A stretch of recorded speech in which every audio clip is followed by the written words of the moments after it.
کہتے ہیں کہ ہر مشکل کا حل ہے۔ کسی سیانے سے ایک شخص نے پوچھا، بابا جی بہت مشکل میں ہوں، کوئی حل بتا دیں۔ تو بابا جی نے اس کی طرف دیکھا اور کہنے لگے، اگر جان پر مصیبت ہو تو صدقہ دو، اور اگر دل مصیبت میں ہے تو یار کی گلی جاؤ۔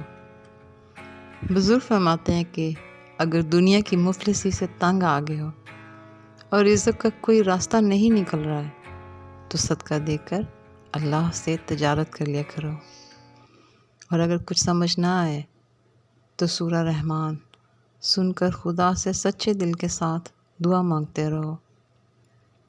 کلام اللہ پاک میں بہت طاقت اور سکون ہوتا ہے، بگڑی بنا دیتا ہے۔ اللہ تبارک و تعالیٰ آپ کی ہر مصیبت اور پریشانی، جسمانی، روحانی، بدنی، باطنی اور معاملاتی کو دور فرمائے۔ آمین۔